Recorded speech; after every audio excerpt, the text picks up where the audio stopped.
Part 19. Has the stage been set for the return of the Nephilim? Well, as we talked about earlier, Yeshua said in Matthew 24:37, as it was in the days of Noah, so shall it be at the coming of the Son of Man. The days of Noah. The days of Jared were marked by the mating of angels and humans.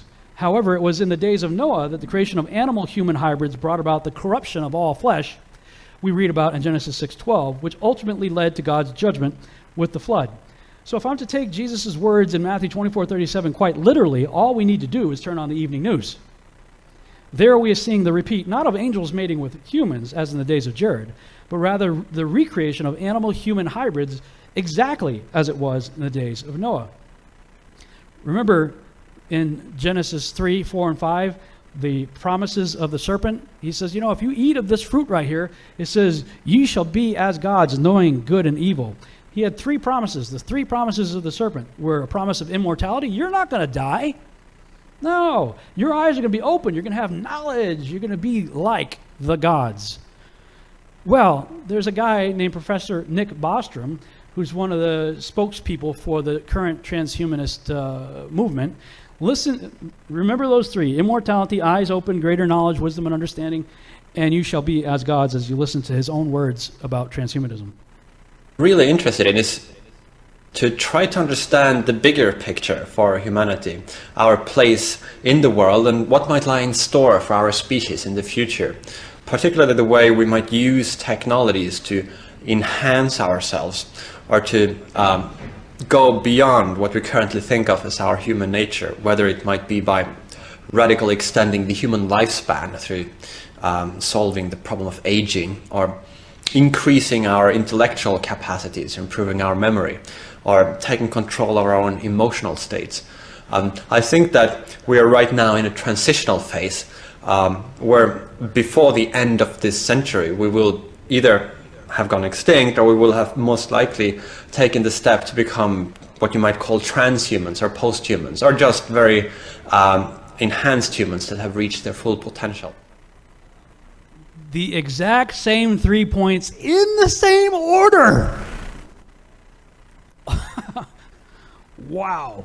This is a graphic on his website, The Appeal of Transhumanism, showing the red circle there in the lower right corner is what he considers, what we can see, hear, taste, touch, smell, the senses that are available to humans.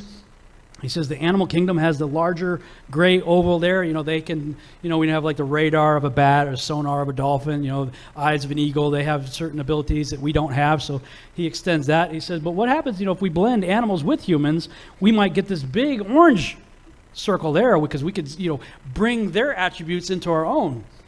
And if we keep doing it, we could enter into post-human phase and we could have this big area there.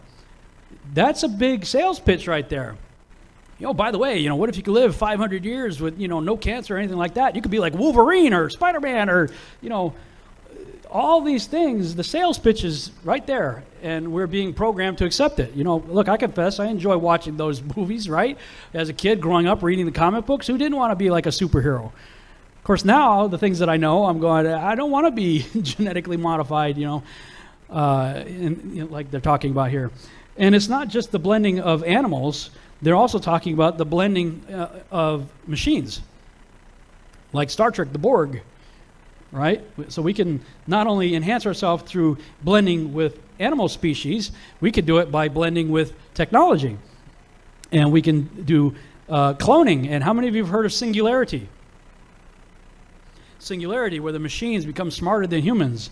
And at that point, it's Skynet and, Terminator, and it just goes on from there. And their publicly stated goal is to achieve immortality, we would say parenthetically apart from God, by the year 2045.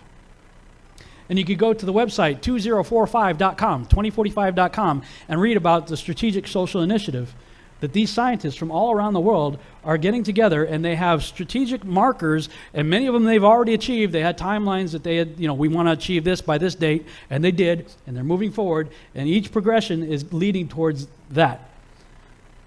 The post-human era, where we could be like the gods. Immortality apart from God.